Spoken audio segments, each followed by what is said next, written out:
Leí alguna vez la inquietante historia de dos amigos de la infancia que fueron enlistados en el ejército, en el Army, durante la Segunda Guerra Mundial. Corría el año 1940, pleno litigio, plena guerra, cuando uno de ellos, Skinner, cayó en manos de los japoneses como prisionero de guerra. Uno de estos dos amigos. Un mes más tarde cae prisionero de guerra su amigo, el amigo de Skinner, Arthur Bressi. Entonces Skinner y Arthur Bressi, ambos eran prisioneros de guerra de los japoneses. Estaban presos en campamentos diferentes y dejaron de verse durante mucho tiempo. Insisto, habían sido amigos desde la infancia, habían ido al colegio juntos, a la secundaria juntos, al high school juntos, y ahora estaban en diferentes campamentos prisioneros. Luego de varios meses, a Arthur Bressi le llega el rumor de otros prisioneros que su amigo Skinner estaba en Zero Ward, que es el pabellón de los enfermos. Y ese pabellón cero estaba dividido en dos secciones. Una para los enfermos que se esperaba que se recuperaran y otro sector para aquellos desahuciados que estaban esperando inevitablemente la muerte. En este último sitio, en este último sector, estaban aquellos que estaban llenos, repletos de llagas, de pestes inducidas por el trópico, esperando el final inevitable. Y Skinner, el amigo de Arthur Bressi, estaba de ese lado, esperando la muerte.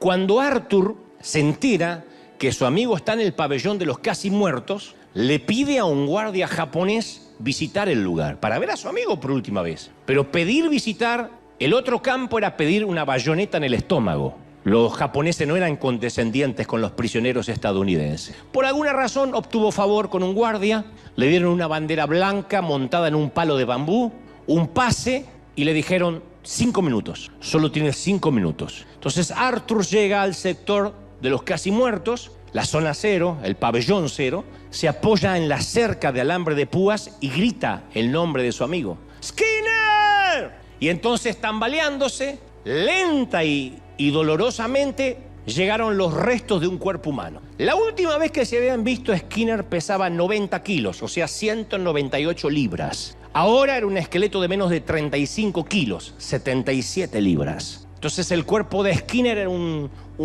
dormitorio, un invernadero de enfermedades tropicales. Tenía malaria, disentería, paludismo, pelagra, escorbuto, beriberi, todas las enfermedades tropicales en el cuerpo carcomiéndolo de atroz. No podía comer, no podía beber, estaba, insisto, casi muerto. Y entonces Arthur, separados por una cerca, tiene una corazonada, una idea. Dentro del nudo de un pañuelo atado alrededor de su cuello, Arthur estoy hablando, había escondido su mayor tesoro, que era un anillo de la secundaria, que no valía mucho, pero era el anillo de graduación. Le había costado $8.75. Cuando Arthur fue capturado, los enemigos tomaban de los estadounidenses cualquier cosa de valor. Y si un soldado no podía quitarse el anillo, los japoneses le cortaban el dedo con una espada. Entonces él logró quitárselo y esconderlo dentro del pañuelo de la marina que tenía atado al cuello, dentro del nudo.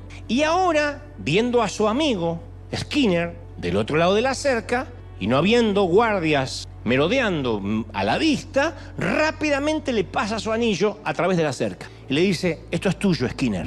No sé, tal vez logres negociarlo a cambio de algo. Yo pregunto, al conocer la historia, que por supuesto es verídica, real, yo digo, ¿qué clase de amor y de amistad hace algo así? Porque una cosa es darle un regalo a alguien sano, una cosa es compartir un tesoro con el fuerte, que hasta te lo puede agradecer o devolver incluso. Pero darle al débil lo mejor que tienes, confiarle tu tesoro o un tesoro a un moribundo, eso ya es otro cantar, eso es otra cosa. De hecho, este gesto declara: yo creo en ti, yo creo que puedes vivir, no te desesperes, no te entregues. Este gesto es: no te rindas, no bajes los brazos. Yo pensaba en esta historia y decía, ¿será que conoceremos a alguien al igual que Skinner, que está del otro lado de la cerca, casi muerto? Bueno, si nuestro hijo está teniendo problemas de conducta o de rebeldía en el colegio, bueno, entonces sí conocemos a alguien que está del otro lado de la cerca. Si nuestro cónyuge o pareja está luchando con la depresión o es bipolar, tenemos otro caso de alguien que está del otro lado de la cerca. Si tenemos un amigo con cáncer, si toda la clase se burla de un compañero y lo estamos viendo pasivamente,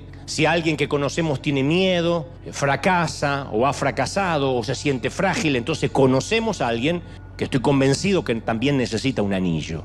Y lo más importante es que nosotros se lo podemos dar. Podemos hacerlo por medio de obras, de palabras, cambiar para siempre la vida de esa persona. Sigo con la historia. Al regresar al dormitorio, Skinner esconde el anillo que le dio Arthur debajo del piso donde él dormía para que los equipos de inspección no lo encontraran. Y al día siguiente decidió correr el mayor riesgo de su cautiverio. Al cabo ya se estaba por morir, así que un riesgo más no marcaba la diferencia.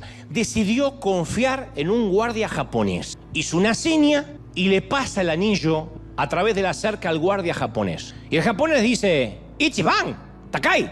No hablaré mucho inglés, pero hablo japonés. Ichikai, Takai, que significa esto es valioso. Skinner, porque me miran de Japón y no estoy inventando, es eso.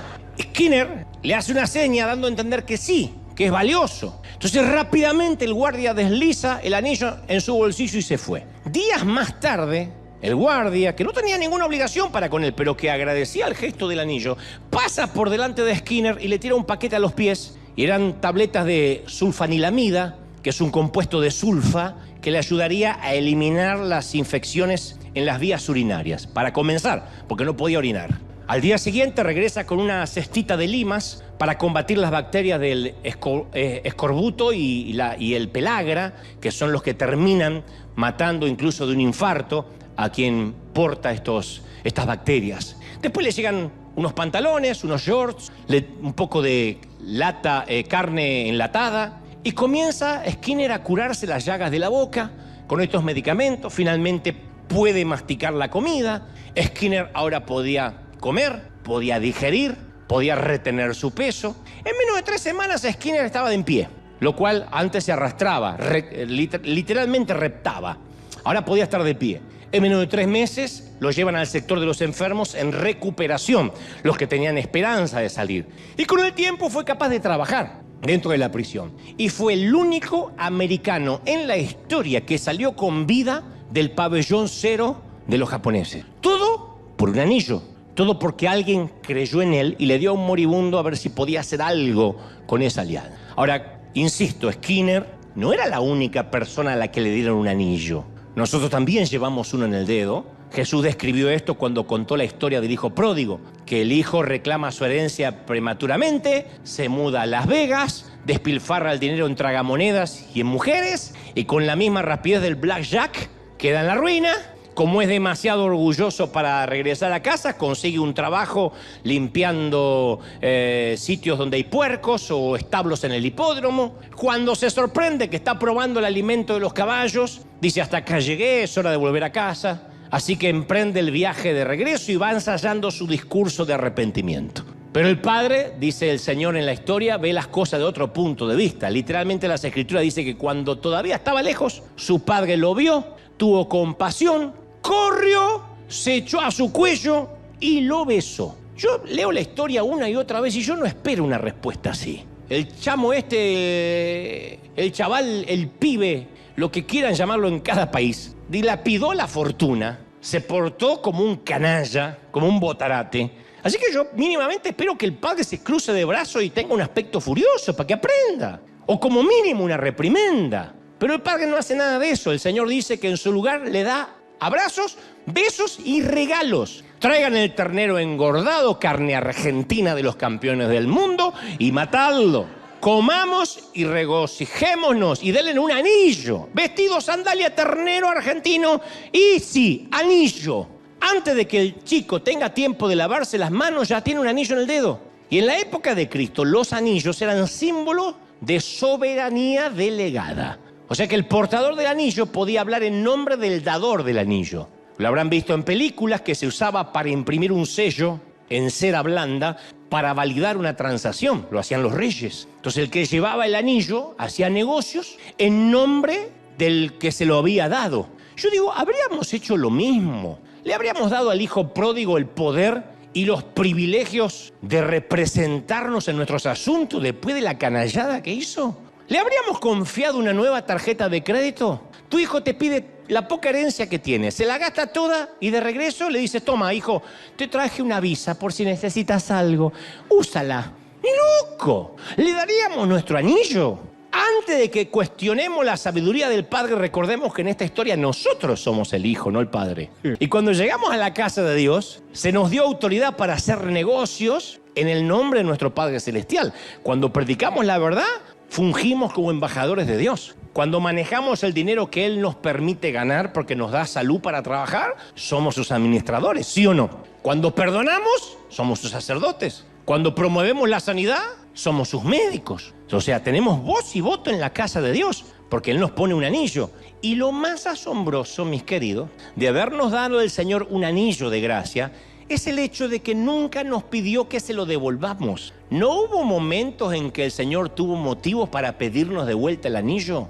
Aquella vez que promovimos nuestra causa y nos olvidamos de Él y nos volvimos orgullosos, tanto que pedíamos servirle y un día empezamos a reclamar aplausos, que nos agradezcan, que nos reconozcan y nos olvidamos que se trataba de Él. Ahí no merecía que nos peguen un buen cachetazo y nos quiten el anillo.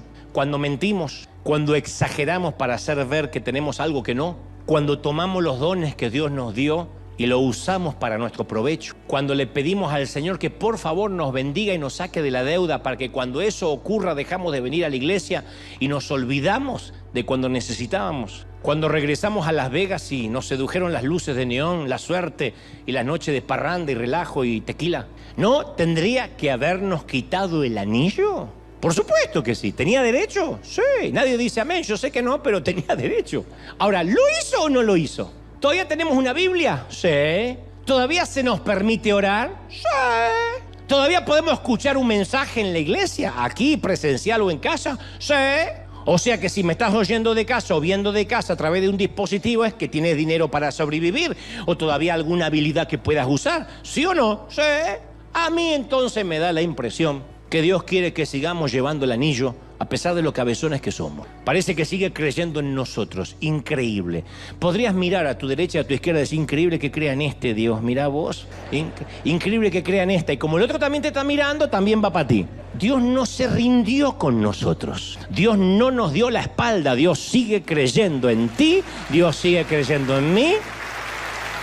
Y nos pasa el anillo se mete en el pabellón de la muerte y nos pasa el anillo a través de la cerca. Y entonces esta es la primera pregunta que tengo hoy. Esa fe que Dios tiene en mí, que tiene en ti, esa fe que Dios tiene en nosotros. Escucha bien lo que voy a preguntarte. Quiero que sea una pregunta honesta, sincera y descarnadamente te salga del corazón la respuesta. ¿Podríamos tener esa fe que Dios tiene en nosotros, que nunca nos pide el anillo, que sigue confiando a pesar de las metidas de pata? ¿Esa misma fe la podríamos tener nosotros en otra gente? No, dice, mira qué sincera. Tu abuela, no, dijo. ¿Somos capaces de creer en alguien nosotros como el Señor cree en nosotros? ¿Conocemos a alguien que necesita un anillo y no se lo damos? ¿Alguien que esté del otro lado de la cerca, que sabemos que estén en el pabellón de los casi muertos y necesita un manto de amor, necesita que lo amen, no que le hagan preguntas ni le pidan explicaciones? ¿Será que nosotros recibimos esa fidelidad de Dios y será que nosotros no la podemos dar? Porque nos olvidamos que el primer manto de amor vino de Dios. La primera vez que el Señor nos cubrió, no nos merecíamos. Yo no sé si alguna vez pensaste que nuestro creador es un diseñador de modas. Adán y Eva lo conocieron no solo como creador, sino como diseñador de moda, porque todas las tiendas de ropa del mundo existen gracias a Adán y Eva. Las tablas de planchar, los closets, los percheros, los trajes de diseño, todo se remonta al huerto del Edén. Porque antes de pecar, Adán y Eva andaban como Dios, literalmente los trajo al mundo. No necesitaban ropa. Después de pecar, no alcanzaron a vestirse con la suficiente rapidez. Entonces, la Biblia dice que se ocultaron detrás de los arbustos, trataron de hacerse ropa usando hojas de higuera. Nunca antes habían sentido vergüenza y ahora era todo y lo único que tenían. Y después de esto solo sintieron vergüenza. ¿Qué haría Dios? Dios dijo, si comen del fruto prohibido, perecerán. Él anunció su juicio. La justicia no exigía que murieran Adán y Eva inmediatamente. Ahora yo pregunto, ¿puede coexistir la justicia y la bondad de Dios? Cuando uno se equivoca, ¿Dios sigue siendo bueno? Pero si sigue siendo bueno, ¿pasa por alto la justicia? Te lo voy a poner así. Yo me acuerdo que una vez mi mamá me echó de casa. Yo tenía 16 años. me iba muy temprano y volvía muy tarde en mis tiempos de parranda. Entonces yo salía, eran los 80, porque no me culpen porque eran los 80, nadie se acuerda qué pasó en los 80. Entonces yo salía muy temprano, regresaba y un día mamá se hartó y dijo la frase de que toda madre dice alguna vez: esto no es una fonda, esto no es un hotel, esto no es un restaurante, usted viene cuando necesita que le laven los calzones nomás. Usted se cree que puede venir a cualquier hora. Usted tiene una casa, respétela. No, es que mamá me quedé con mis amigos. No, si va a portarse así, agarre una maleta y mándese a mudar. Y me echó la vieja. Y como yo era muy pechito de paloma orgulloso, empaqué mis cosas y dije: está bien, me voy, me vas a extrañar. No lo voy a extrañar, váyase. Porque yo no crié hijos para que anden callejeando. Váyase, no quiero verlo más en mi vida. Entonces yo hago la maleta, agarro mis cosas pensando a dónde me van a lavar los calzones. Pero me hago las maletas, nunca me olvido de eso. Y entonces cuando estoy saliendo, mi madre me grita: ¿y así se va a ir? Sin darle un beso a su madre. Entonces voy, le doy un beso, digo: está bien, váyase, no quiero verlo más. Me estoy yendo y me grita otra vez: ¿y así se va a ir? ¿Qué pasa? Desabrigado. Póngase una chaqueta gruesa que después se me enferma. Y acto seguido corre y ella misma me envuelve el cuello en una bufanda y me echa. Desaparezca mi vista.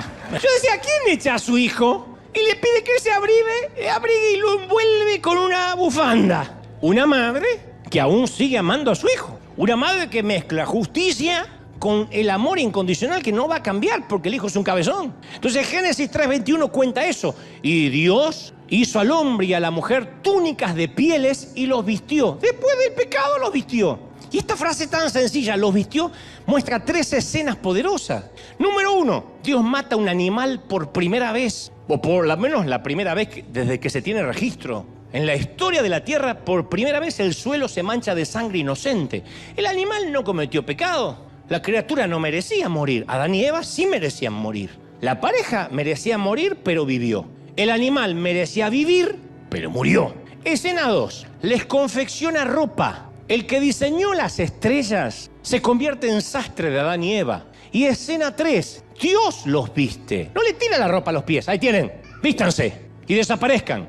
Como mi madre, cuando me echó a la calle, que me envolvió con la bufanda, porque dijo: no quiero que se me enferme, tendré un hijo perdido pero sano. Dios lo hace, Dios los cubre, Dios los protege. El amor siempre protege, siempre. Entonces digo: ¿no hizo lo mismo Dios con nosotros más de una vez? Comemos nuestra porción del fruto prohibido. No me digan que no lo han comido más de una ocasión. Decimos las cosas que no deberías decir. No deberíamos decir, pero las decimos. Vamos a sitios donde no debimos haber ido nunca. Tomamos frutas de árboles que no deberíamos tocar y lo sabíamos. Cuando hacemos eso, se abre una puerta y se cuela la vergüenza y nos escondemos. Nos hacemos ropa con hojas de higuera. Empezamos a dar excusas débiles, dejamos de venir a la iglesia, justificaciones ridículas, nos cubrimos de buenas obras, queremos compensar el haber tomado frutos prohibidos con: estoy sirviendo mucho al Señor, Dios tiene que ver eso. Pero de repente pasa una ráfaga del viento de la verdad y nos quedamos desnudos. ¿Y qué hace Dios ante esto? Lo mismo que hizo por nuestros padres en el huerto.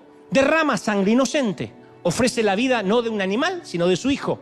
No la llama la piel de un animal, ahora la llama un manto de justicia. Y no lo tira al suelo el manto de justicia y dice: vístete, pecador. Él nos viste consigo mismo. Gálatas 3:26 dice: porque todos los que han sido bautizados en Cristo, de Cristo estáis revestidos. Él mismo nos viste, Él mismo nos tapa la desnudez. ¿No es maravilloso, sí o no? Y hasta podemos entonar la canción del profeta Isaías: en gran manera me gozaré en Jehová, mi alma se alegrará en mi Dios, porque me vistió con vestiduras de salvación. ¿Alguien lo cree, sí o no?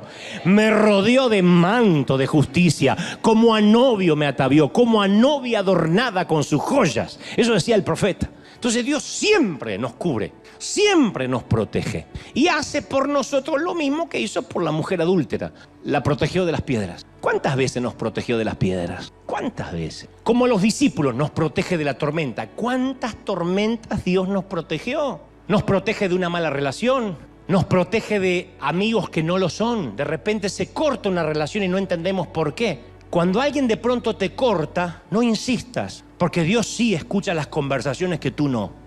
Entonces Dios se enoja de que tengas pseudo amigos que te dicen que te aman y por atrás te critican. Tú no los escuchas, Dios sí, y te los quita de encima, te protege. De repente no entiendes por qué una relación se corta, es que Dios te está protegiendo porque Él escucha lo que dicen a tus espaldas. ¿Quieres hacer enojar a Dios? Toca a alguno de sus hijos. Te quita, te saca de un empleo que no te es de bendición. Te salva de una relación que luego vas a lamentar toda la vida. Yo sé que hay algunos lamentando, ay, es que mi novio me dejó, no sabe el parásito que te sacaste de encima. Y si alguien tiene dudas de esto, busca en el Facebook algún ex y se van a dar cuenta de todo lo que Dios te salvó. Mirá, 30 años después, lo que es esta mujer, lo que es este tipo, mirá. Y uno dice, pensar que yo decía, Señor, ¿por qué? ¿Por qué? ¿Por qué? Dios nos protege. Y esta es la segunda pregunta profunda. ¿A quién no le gustaría hacer lo mismo por el Señor? Proteger al Señor. Ustedes dirán, pero el Señor no necesita que lo protejan. Ah, no. ¿Qué pasaría si nos dieran el privilegio de María? ¿Qué pasaría si nos pusieran a Dios en los brazos en la forma de un bebé desnudo? Que el bebé tiene frío, es Dios hecho bebé. ¿No haríamos lo mismo que ella, que dice Lucas 2:7, y lo envolvió en pañales? ¿No lo envolveríamos? Porque eso es lo que hace el amor. Una mamá cubre. 30 años más tarde otra persona hizo lo mismo, pero ahora el cuerpo de Jesús no estaba frío por la temperatura del establo de Belén, sino por la muerte. Y José de Arimatea lo baja de la cruz y al igual que María limpió, y así como María limpió al niño recién salido del vientre, José de Arimatea prepara al Salvador para la tumba. Le limpia el escupitajo de la cara, la sangre de la barba. La palabra dice, y tomando José el cuerpo, lo envolvió en una sábana limpia. María vistió al bebé, José de Arimatea vistió y limpió el cuerpo muerto de Jesús. ¿No nos gustaría tener el privilegio de hacer lo mismo? Bueno, Dios nos da la oportunidad todos los días que tuvieron María y José de Arimatea. Y nos presenta oportunidades todos los días. Dijo, estuve desnudo y me cubristeis. Entonces vuelvo a preguntar, ¿conoceremos a alguien en esta temporada que necesite algún tipo de protección, un anillo por encima de la cerca? ¿Ninguno de nosotros de verdad no conoce a alguien cuyo legalismo haya liquidado y que necesite un anillo en lugar de pedirle explicaciones? ¿No saben la cantidad de gente divorciada que se les pide explicaciones en lugar de darle un abrazo? La cantidad de mamás solteras que se le dicen ¿por qué? En lugar de abrazarle y darle amor. Y eso no es condonar el pecado, eso es que no nos importe nada, eso es que en lugar de pedirle explicaciones, estemos cubriendo a aquellos pequeñitos para que el Señor diga, por cuanto lo hiciste por ellos, lo hiciste por mí. Yo no dejo de pedirle al Señor que en River Arena nos convirtamos en expertos demoledores de intolerancia. Que nuestra misión sea convertir todos los prejuicios que haya en polvo. Que nuestras armas sean ráfagas de tú todavía me importa. No importa lo que hayas hecho con tu vida, le importas a Dios y me importas a mí. Alguien tiene que creer eso. ¿Lo crees de verdad, sí o no? ¿Cuál es la consigna de River? Derribar las barricadas que mantienen a los hijos de Dios separados unos de otros. Tercera pregunta. ¿Qué cercas dividen nuestro mundo en dos? Porque no tenemos ahora campamentos de prisioneros japoneses o estadounidenses, pero ¿qué cercas nos dividen? Nosotros estamos de un lado y del otro siempre está la persona que hemos aprendido a ignorar, a desdeñar. Dicen en mi país, a ningunear. El adolescente que lleva un montón de tatuajes y aretes por todos lados, que decimos, si esos son los aretes que se ven, ¿dónde tendrá aretes donde no se ven? El tipo petulante, forrado de dinero que nos cae gordo. El inmigrante, el gringo, el argentino, el boliviano, el chino, el indio, la australiana, el hispano con acento champurreado, la persona que opina distinto respecto a política, los samaritanos fuera de Jerusalén. Ella sí que era una cerca alta y antigua. ¿Se acuerdan? Jesús escribió, Juan escribió, judíos y samaritanos no se tratan entre sí. ¡Oh! Las dos culturas se habían odiado durante años. Los samaritanos estaban en la lista negra. Dice la palabra que su cama, sus utensilios, hasta su saliva era repulsiva. Eran considerados impuros los samaritanos. Ningún judío ortodoxo viajaba a través de Samaria. La mayoría, con mucho placer, daba toda la vuelta, el doble de distancia para no pasar por Samaria. Y Jesús jugó con otras reglas. Pasó gran parte del día en un pozo, bebiendo agua del cucharón de una mujer samaritana y contestando sus preguntas. Una mujer que había tenido 5 maridos y ahora vivía con el amante. O sea, tenía, como decimos en mi país, un calzón veloz, para decirlo de un modo fino, o elástico flojo. Y Dios no la condena, el Señor no la condena. No dice, no, mira, primero para que tomemos agua juntos, cambia de vida. Arréglate, saca al amante, cásate con uno de los 5, arregla tu vida y después vamos a ver cómo hacemos con esto del agua, porque tú eres samaritana y hasta tu saliva es contaminante. No, Jesús da un paso al otro lado del tabú cultural, porque a él le encanta tirar abajo las cercas. Veo también que, por ejemplo, envía, no solo él habla con una samaritana, sino que envía a Felipe a Samaria. Hechos 8:5 dice, entonces Felipe, descendiendo a la ciudad de Samaria, les predicaba a Cristo y la gente escuchaba atentamente las cosas que predicaba Felipe, viendo las señales que hacía, porque tenían espíritus inmundos y estos daban grandes voces y muchos paralíticos y cojos empezaban a caminar y creyeron en Felipe, en el evangelio que anunciaba, y se bautizaban hombres y mujeres. Un avivamiento en Samaria. Felipe estaba abriendo una brecha en ese prejuicio ancestral. Y es más, lo envía a algo más arriesgado el Señor. Dice, vamos más allá todavía. Se arriesga como Arthur por su amigo Skinner. Dice que un ángel del Señor le habla a Felipe, le dice, levántate y ve al camino del sur, que el que desciende de Jerusalén a Gaza, que está desierto. Y él se levantó y sucedió que se encontró con un etíope, eunuco, que había venido a Jerusalén para adorar. Y volvía el tipo en su carro de caballo, no en un Tesla, leyendo al profeta Isaías. Y el Espíritu le dijo a Felipe, acércate y júntate a ese carro. Había una cerca que separaba a Felipe del etíope. El etíope tenía la piel oscura. Felipe era blanquito. Felipe tirando a hueso colorado. El oficial etíope era de la lejana África. Felipe había crecido ahí. El viajero tenía suficiente dinero para viajar. Felipe era un refugiado desterrado de Jerusalén. Y no es un tema menor, los niveles de testosterona. Porque Felipe, según Hechos 21:9, era padre de 4 hijas. El oficial era un eunuco. Para los que no saben, un eunuco es que no tiene mujer, ni hijos, ni planes de tenerlos. Eran 2 tipos completamente opuestos. Uno tiene 4 hijas y el otro es eunuco. Felipe no titubeó. Dice que abre su boca y le empieza a anunciar la Escritura, y le empieza a predicar de Cristo. Yendo por el camino los dos, ven cierto agua y dice el etíope, ¿algo impide que yo sea bautizado? Un oficial africano negro, influyente y afeminado, le pregunta a un cristiano de Jerusalén, blanco, raso y viril, ¿hay alguna razón por la cual yo no puedo tener lo que tú tienes? ¿Qué pasaría si Felipe hubiese dicho, no es tan fácil? Primero hay que ordenar tu vida. Vamos a hacer una cirugía reconstructiva, porque así no encajas en lo que es un buen cristiano. Pero Felipe, miembro fundador del Club de la Demolición de la Intolerancia, hace volar la cerca y le dice, si crees de todo corazón, bien puedes. Y entonces el etíope dice, claro, creo que Jesucristo es el Señor. Felipe sigue hacia la próxima misión y la iglesia tiene a su primer converso no judío. Y nosotros nos quedamos acá con la jeta así, diciendo, ¿por qué? ¿Qué hacemos con un capítulo como este? El Espíritu Santo derramándose en Samaria. Un oficial etíope en Gaza. ¿Qué nos enseña? Nos muestra cómo Dios se siente respecto al que está del otro lado de la cerca. Yo lo he sentido desde que comenzó la pandemia, que tenía que hablarle al que creemos que está del otro lado de la cerca. Sea católico, sea testigo de Jehová, sea ateo, sea judío ortodoxo, judío renovado, lo que sea.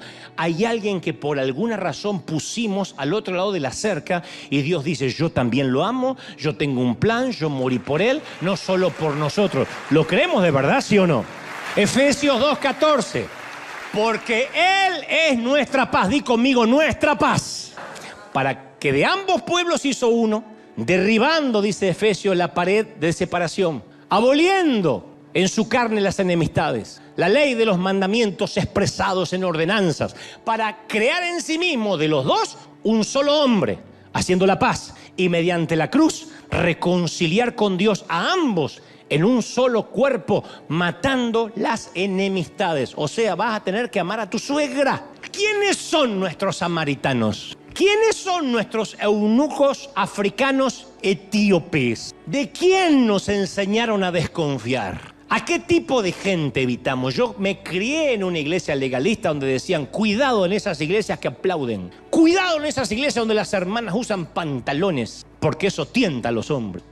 Hay cada pantalón y cada cuerpo. ¿Quién se va a tentar? Pero así nos decían. En la iglesia donde yo me crié no había manera de tentarte. Aunque entrabas con ganas de tentarte, no tenías cómo tentarte. Ruperto, el hermano que tocaba la guitarra, te tentaba más que las hermanas que estaban ahí. La más sexy tenía 98.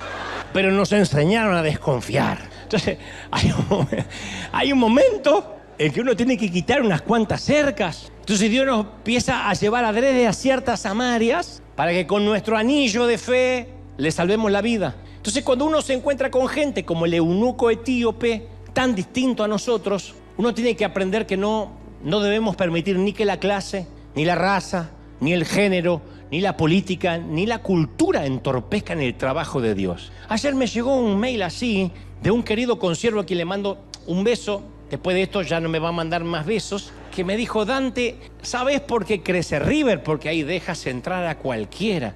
Y yo le digo: ¿y eso no es la iglesia? ¿La iglesia cuándo se transformó en un museo de élite de santos? Que en todo caso no los hay, son hipócritas el que dice yo nunca peco. Todos nosotros nos hemos equivocado y merecíamos que nos quitaran el anillo que una vez Dios nos dio cuando aceptamos a Cristo en el corazón. Todos hemos fracasado, todos hemos fallado.